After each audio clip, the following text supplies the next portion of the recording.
I got something to say, got something to say. My name is Rashid bin Qadir. Welcome to the Conversion to Islam podcast. You know, Islam is the fastest growing religion on the planet. So we wanted to create this space so that we can listen to and learn from those individuals who have embraced this tradition. Further, we want to educate those researching Islam. If you've taken your Shahada recently, we want you to know that you are not alone. And if you take your declaration of faith many, many years ago, God willing, this will recharge your spiritual battery. In this episode, we are going to go over being Black in Judaism, how our sustenance is actually promised to us by God, how lyrics can have a positive impact on the Muslim community. And if you're thinking about Islam, we're going to go over some helpful tips and tricks to help with your research. See you on the back end. Assalamu alaikum wa rahmatullahi wa barakatuh. To everyone watching and listening out there, I want to welcome you to another installation of the Conversion to Islam podcast. And my name is Rashid. And today I'm blessed to have Brother Deven with me, who took his Shahada a few years ago and has a beautiful story in terms of what brought him to Islam. And so, Brother Deven, if you can tell us a little bit about yourself, and then we'll just jump right into it. What is it that brought you to this beautiful deen? Bismillahirrahmanirrahim. How you doing, brother? Alhamdulillah, it's good to see you again, man. Oh man, it's always good to see you as well. Mashallah. Well, let me get into it. I was on a journey for a long time. I started out looking at the Egyptian religion, with Akhenaten, and I ended up getting into Judaism after that, dealing with the Kabbalah. And, while I was on a bit of a vacation, I ended up, getting in trouble, and during that time, there was a brother I had ran into, and he was going around selling things so he could get something to eat. Okay. And he just so happened to have the Quran, Okay. And I'm like, this brother going around selling stuff, anybody offer me a book of God or whatever it is, I'm gonna take it, especially if this brother needs something to eat. So it was sort of like the universe forcing me to tell like, which you gonna deny this, and this brother needs something to eat, Right. So I ended up taking the book, and what's funny is I didn't read it when I was in there. I didn't read it until I got home. Okay. While I was in there, I had my Tanakh, I had Muslim brothers and stuff, but I'm telling them, we the real Jews, you know what I mean? Like we the real Hebrews, you know what I mean? They Khazars, I was on that, I was heavy on that, and I got, like I said, I got into Kabbalah, and like I said, when I This is why came you're home, on vacation, when you got into the Judaism Kabbalah part. This is why you're on vacation. I had got into it before that. Oh, gotcha. So I got into Judaism. So when I got in trouble, I was already into Judaism at that point. Okay, alhamdulillah. Gotcha. Yeah. So fast forward to when God delivered me from that situation. I had found out that the Quran was revealed to Muhammad through Gabriel. And I know in Kabbalah that you summon Michael, Gabriel, and two other angels when you're doing a ritual.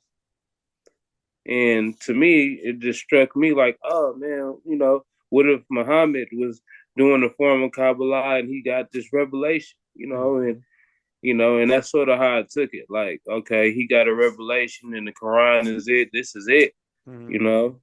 He was, and that's sort of what it was sort of like final to me, man. I'm big on energy, so after that revelation clicked, I was on the search. And to this day, I still can't tell you how I stumbled across it, but I saw a meeting for the Careful Converse meeting at a chicken place, man, and I shot over there. I was with my son, and Um, we came in, we were in there, we sat down, we ordered food, and I'm thinking to myself, like, when are these people gonna show up? You know what I'm saying? Where I was they at? Where the expecting it folks to at? be something, you know. Right, right. And at the end of it, you said something, I believe, and I'm like, okay, that's the guy. So I went over there and talked to you, and the sister right there, she just all bad. I guess it was Allah, the energy that she was like, "You want to take the shahada right now?" Yeah, And I was yeah. like, "Yeah, actually, I do." You know what I'm saying? So SubhanAllah. and you were there, and hey, you changed my life SubhanAllah. that day, and Yeah. I tell you that all the time. You know what I mean? I appreciate you for that. Yeah, may Allah accept it. May Allah accept it. And yeah, and I clearly remember that day. And yeah, just to touch on that piece a little bit. Yeah, it was a Care for Comfort event, and we had decided to do something at a halal chicken spot, and then from there go to the drive-in. And you had showed up to that beautiful event with your son. And then I remember you coming up to me and introducing yourself. I was like, yeah, we're the Care for Yeah, Comfort people. And we just sat down and started chopping it up. And then, just sharing more information with you and answering whatever questions. And I think her sister, Baitullah, subhanallah. But I mentioned, yeah, you could take your shahada right then, and you just immediately gravitated to it, and you're like, yeah, let's go ahead and let's do this today, with you yeah, and your son there, and subhanallah, that was always a blessing in my day, and I thank Allah for you even being there that day. So may Allah accept everything that you said and did that day, and you have not turned around. That was years ago, and brother, you've been yeah. steadfast since then. Yeah, and inshallah, may my iman and everything increase. Inshallah ta'ala, inshallah. Um, so as far as your journey into Islam, I've always found your story really interesting. So you kind of got into Judaism before you went on vacation. And then on vacation, you went and you got an actual book, or someone gave you a book, so that they could actually read. They gave you the book and you picked it up later and you started reading more. What was it about the Quran specifically, if you can recall? Do you remember what part of the Quran it was that made you flip that switch?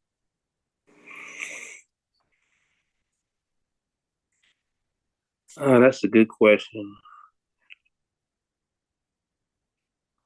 That's a good question.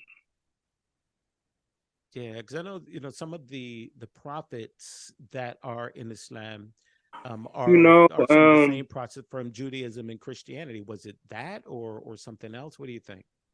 you know, I don't think it was a part of the Quran itself that Okay. made me flip the switch.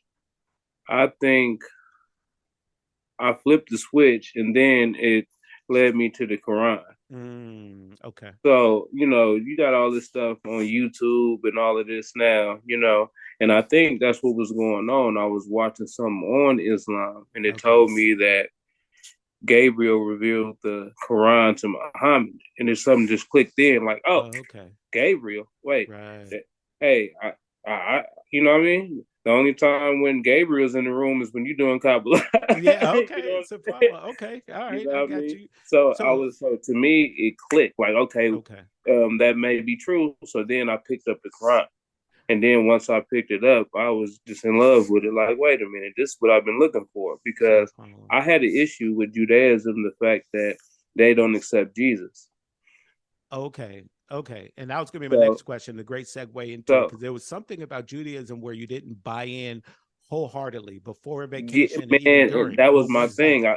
I would tell people, hey, yeah, I'm a Hebrew, but I'm down with Jesus. It's like, Okay. that's my thing. Right. So Okay. I would always say that, but it's conflicting Hmm. because that's paramount for them. They like he's not the Messiah because he didn't do what the Messiah is supposed to do, Right. and they like they cut and dry on that. You know what I'm saying? Hmm. There's even stuff in the Talmud that's saying crazy stuff about Jesus, and Hmm. I'm like, I'm not with that. And when it comes to Islam, Islam is the only monotheistic religion uh, that accepts the other ones. Hmm. Monotheistic religion, I Right. mean, that Right. accepts the other ones. When you come to Islam, it's not saying don't do this, don't do that. It's actually saying, hey, you need to read the Bible, you need to read the Torah, and then, come to the Quran. It's telling you to follow these, So it's sort of kind of a no-brainer once you realize what it is. Okay. And that's a beautiful thing, because I think with Isa, Jesus, alayhi salam, in Islam, we're technically not a Muslim if we don't accept or embrace Jesus, alayhi salam. And other traditions may say he's God or not God, and all these other things. And of course, we have our position. We can get more into that. But just to completely dismiss Isa, alayhi salam, I think it's interesting that you didn't embrace that part, but you didn't know full on about Islam at that particular time. So what was it about Judaism, and even while on vacation, about Jesus that was more or less pushing him away? What was the official position? This is for my own knowledge and those who are listening, because this is something we may not know about. What do you mean by the official position? What do you mean the by official position in terms of about Jesus? Was it like he's not a prophet, he's not God, he's not anything, throw him away? I mean, what was the position on towards you mean him? For me? Yeah, yes, and within Judaism that you were studying before vacation. Oh, okay, yeah. So within the Judaism, they basically saying that he was not the Messiah. Mm-hmm. They don't accept Jesus as the Messiah. And I disagree with that. Now, when it comes to Christianity, there's some Christians that pray to Jesus like he is God. And I don't agree with that either. True. I mean, Jesus doesn't even agree with that. He said, Abba, Abba. Right. He told you to pray to his Father, So I always looked at Jesus like my brother.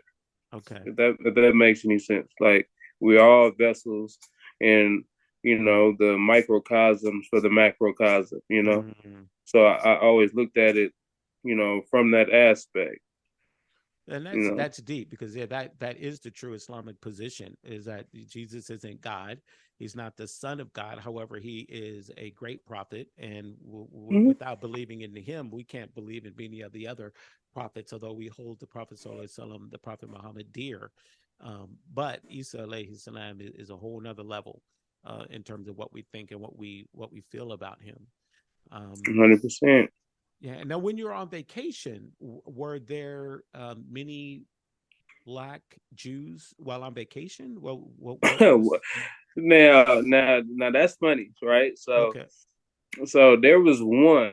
He was from DC, and he was big. He was like, "Yeah, bro, I know about the Hebrew," woo, woo.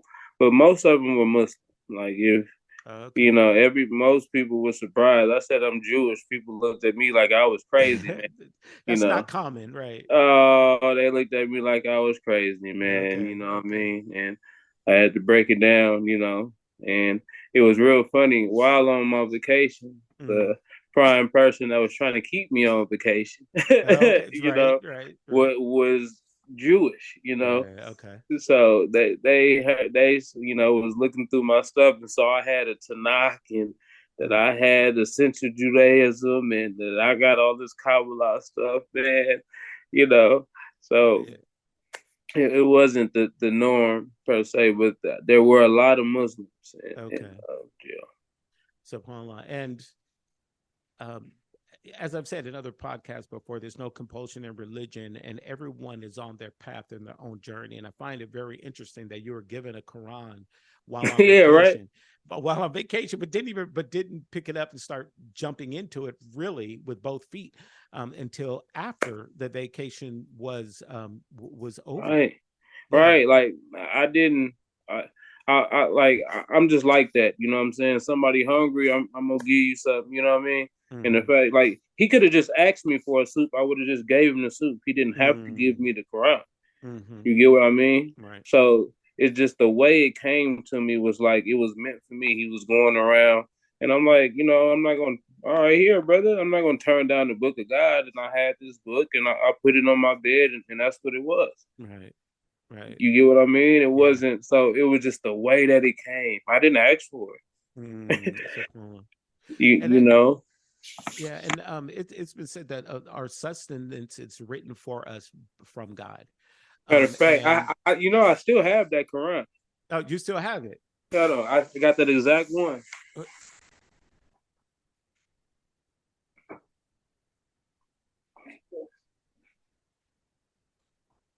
Yeah.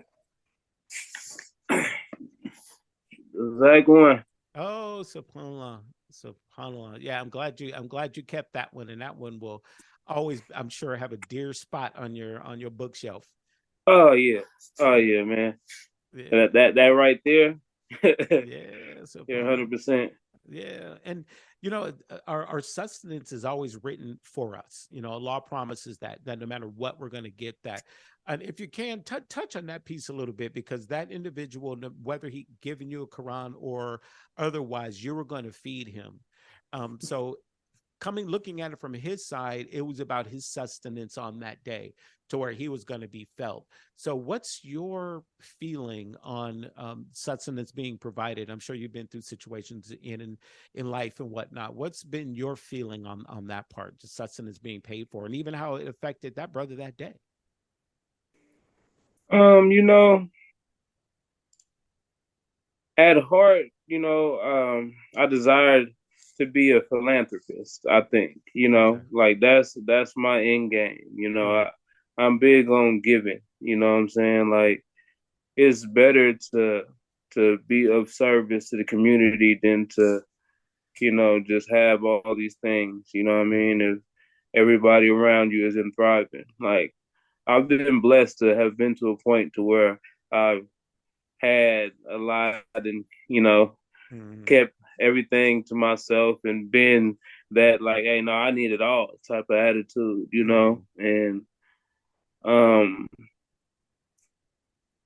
once you get there, it's just an emptiness. I've had this big house, 1.3 acres, two and a half mm, million dollar house, and I lived there by myself. mm. Right, right. By myself. Was that house really a home? No, and that's what I'm saying. Mm-hmm. When I was 27, I had 8 homes at Mm-hmm. 27. Mm. And when I went on vacation, I lost $6 million when I went on vacation. Wow. You know, Wow. and I gave up that $6 million to come back home from vacation Right, right, right. because seeing my son was priceless. Okay. Telling my son that I'm at work and I'm not sure when I'll be back Mm. wasn't worth $6 million to me. Right, right, And so I'm like, y'all can keep that, y'all can right, keep that. I get it right, back. right, right, and right. and Yeah, alhamdulillah, Allah has blessed me, you know, to where that's a drop in the bucket these days compared to the things that I'm working on now. right. Alhamdulillah. And what do you think about the internal piece? Because we've seen situations where an individual can have all the money in the world and the fame and the fortune, but Yeah. yet they're still taking their lives. So that means there's some kind of internal piece that individual may have been missing. So wealth and fame and all that doesn't necessarily mean happiness. Money can't buy happiness, as they say. So speak to that and how Islam touched that for you, the internal piece versus the dunya or the worldly piece. Yeah. Islam basically showed me the importance of service.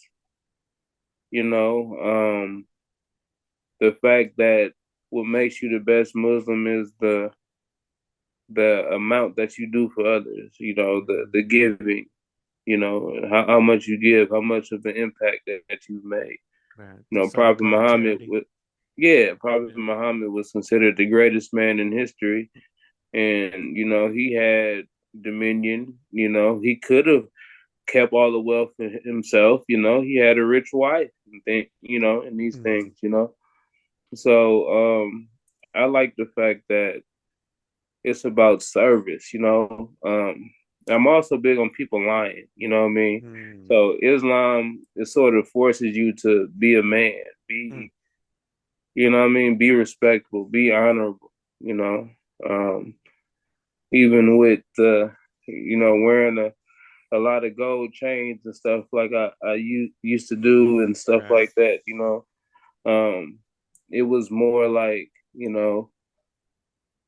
I want to be known for my works not how I'm walking around looking with my jewelry on and Right. stuff like that. I want to be known for, hey, that's the brother who, put everything together to get that masjid built over there, or Mm-hmm.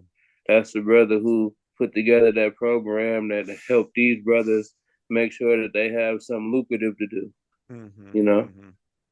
So, Yeah, you hit it. It is about service because we can walk around all day and make all the money and do all the things for ourselves. But unless we're using what God gave us to benefit other people, how is the law looking at that? If you make right. $5 million and you're not doing anything at all of service versus taking a big chunk of that and being in service to the community, I think that says a lot. And Allah knows, and the law knows best.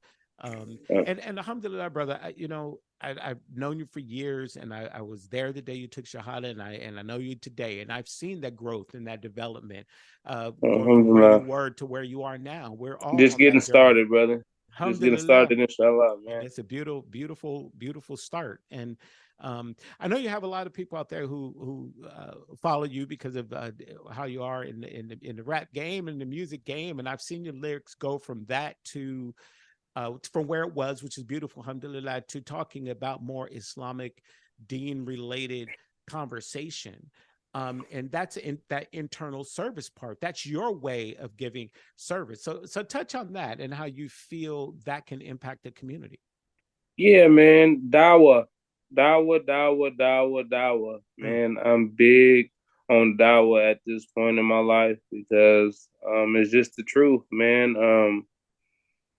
And if you believe in one God, mm, you know, you need to at least give the Quran a read.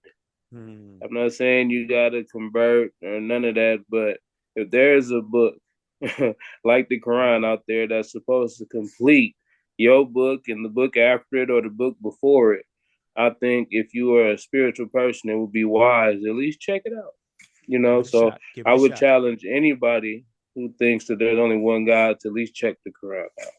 So, At least check it out. And so musically, I think that's a good way to reach an audience that needs to hear it the most.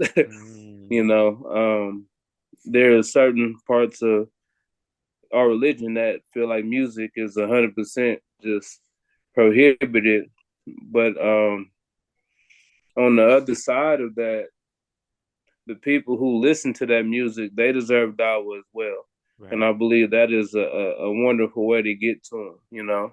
right. There's a lot of people who are shy away from the religion because a lot of us haven't made it attractive to Mm-hmm, everyone. mm-hmm. That's true. So I believe that's how that can be my gift, inshallah, is make it attractive to a certain group of individuals who actually need it the most, Right, need right. the dawah the most, man. Right, right.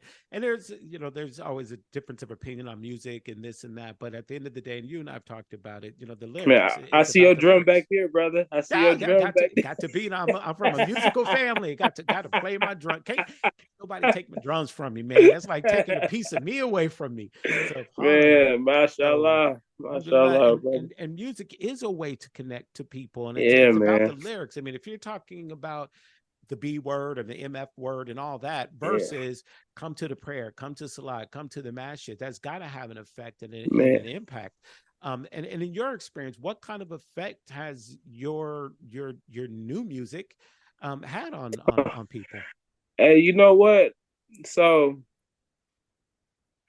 you know, I was gonna just flat out stop doing music because, uh, a lot of us Mm-hmm, say it's haram. mm-hmm, But then I thought long and hard. I was like, I have a gift, and let me see before I just because it was killing me right, to right. just not do it. Yeah, I can I see was how it like, would because I know what you like to do in the oh, background. Yeah, I can brother. see it. I'm like, why would God bless me with this gift and I can't use it? Like, Mm, So I figured I'd redirect my energy with it. So okay. since then, there's people who, I mean, total, total opposite of, you know, uh, good standing individual, doing all type of things in the dunya. You know Mm-hmm. what I mean? Mm-hmm. And they know me, but they've been seeing me and my change, and I see them put the prayer hands, and now they posting stuff that Muhammad Ali or Farrakhan may have said. Okay, that's a good start. That's a good Mm-hmm. start. Mm-hmm. And it's slowly but surely coming around. You know what I Right. mean?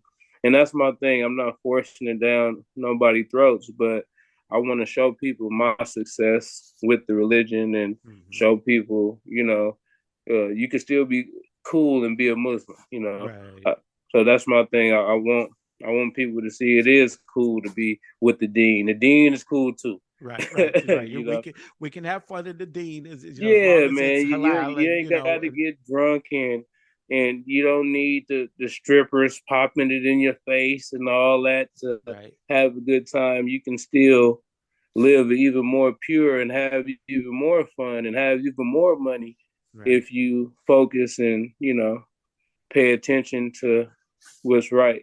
right, and doing it the right way, and you having a son, having a young son, I view Yeah, uh your Islam and I view your music as a way to even connect to your child. So if you yeah. can touch on and how being a father, how Islam affected your fatherhood, your Oh my daddyhood, let's God, say. brother, mashallah. I didn't even. I could almost say I didn't even know what a man was Mm, before Islam. Like now, I'm at a point where I understand that you have to provide for your women and your children and stuff like that. Like things make sense. So as far as being a father, I mean, I think it's paramount, man. I mean, it really puts things in perspective of how the responsibilities of a man. You right, know, and it's okay to be jealous about your wife and your daughter and any woman in your family. That protective jealousy is what is called in Islam. right, That's okay. It shows you, not to necessarily turn the other cheek. They don't turn in the other cheek in right, Islam. You know what I mean? right, right. It shows you that it's shirk to be in fear. Hey, if you pray 5 times a day, what you scared of, man? You know what I'm saying? Make sure that, that you're not stepping out of bounds in other ways. But man, if it's all permitted, man, ain't no fear, you know. Right. So um I, I love Islam, man. As far Sure. like with that, man, it just gets everything in line, you know, Yeah. if you pay attention to it. If you're paying attention and you're looking If for you the pay signs attention and the to it. proofs. Yeah. Yeah. Yeah. And I think uh one beautiful part about you in terms of your relationship with your child is sometimes we talk about, especially in the Black community, of generational wealth. And we always talk about that on the financial end. But there's also generational wealth spiritually. And the fact Mashallah. that you want to be married, or that you are married, I'm sorry, and have a child coming, and you're practicing this deen, and you're to the best of your ability doing your five and Ramadan. Your son has to see these things, and generationally these may be things that he picks up on, and may Islam help him to be a comfort of your eye and to practice his deen on a daily basis. So what do you think about that in terms of generationally, and what kind of effect it's going to have on your seeds moving forward? You know what? It already has a positive effect on him. He prays with me. He got his own prayer rug. He took Shahada. Yes, you know, there we go. um, so when he's with me, we do the best we can to get him on Dean. And as he gets older, I feel like he'll gravitate to it more as he Mm, sees, sort of the difference and stuff like that. He'll be more curious for himself. He's young right now. He's worried about Roblox and yeah, his basketball team, and yeah, he loves music, yeah. too. So Yeah, the that's normal big. peer pressures of being a young Black man in today's world. You know There's what? And so then much. Yeah, go ahead. and then it just show him too. Like a lot of stuff he see on TV, he think it's cool to be a playboy, two, Mm, three girlfriends and stuff like mm-hmm, that. And Mm-hmm. Islam is gonna put that in perspective. Like, okay, Right. if you're gonna have 2, 3 girlfriends, you're gonna have 2, 3 girlfriend money. Right, right. Yeah, you have to You get marry what I'm two, saying? three, get paid for all two, three, and Yeah, all of yeah. them You evenly. you Yeah. they all of them evenly. You can't even get number two unless you can 100% take care of number one. How Right, about that? right, So right, I feel like Islam will help a lot of brothers put things in perspective. right, You right. want to be big dog. You know what I'm saying? Pay the cost to be the boss. Yeah, So yeah. So, Islam put that in perspective, man. That Quran can help a lot of people. Hey, alhamdulillah. women should give the Quran to their husbands. Right, right, because they got rights too. Women have rights too. Hey, Us see, men may hey, not they want to look at it acknowledge it, but backwards. They looking at it backwards. They looking at it like, man, if I tell my husband that Islam, he gonna want 2 or 3 wives. No, right. he not, No, because he gonna see no, how much it costs. that might scare him to Yeah, only having one. You'd be like, no, I right, can't do three, four right, rents. No. yeah. He gonna be like, man, I'm working on doing right by this one. Right, right, right. Let You alone three know, or four. SubhanAllah. right? Um, yeah, so we definitely want to have you back. I feel like we got so much more to jump into and Yeah, to talk about. mashallah. And alhamdulillah, I'm glad we're close in proximity and in heart, inshallah. Yeah, So we'll have some future conversations. So I want to end with these two things. If I know you have a lot of people that are going to be paying attention to things, your followers and whatnot. So, number one, what advice do you have for those people who are thinking about Islam? And number two, if you can tell us a little bit about your social media side of life and promote that so folks could know how to find you. yeah, 100%, man. If you're thinking about Islam, man, just read the Quran, man. Check out a few ayats, just read the Quran, or just look at YouTube these days. Go to YouTube and type in Islam, man. Islam documentary. I would say actually start there before the Quran, because it'll Mm-hmm. put things in context. Because that's how I had to do it. I didn't just want to read the book. I Mm-hmm. had to get the full backstory on it, and when I saw how beautiful Islam was and how a lot of the principles coincided with things I already thought, it was instant connection. So I would say do that. Okay. Watch YouTube documentaries and stuff about Islam, and then get into it. Yeah, especially people like Omar Suleiman and Mufti Mink, and Imam Yeah. Kashif, who's down in Texas. And there's some other local people that are really good, because that's the scary part about YouTube and the internet. It can be a rabbit hole, right? Where we can just go deep down into some spaces. Not so much the sheikhs themselves. Like I would just watch like a documentary. It would be like on Islam, like a Oh, BBC the documentary. historical piece. That's the part you're Yeah, talking like about. one Oh, of the gotcha. historical Gotcha. joints that's going to take you over the history of it. Okay. You know what I mean? Right, right. No, that sounded really, really good advice. And so that I don't get it wrong. Where can people find you out in the social media world? 100%. I'm on Instagram the most, so at actually Almighty. Um, and that's pretty much the best place to find me Okay.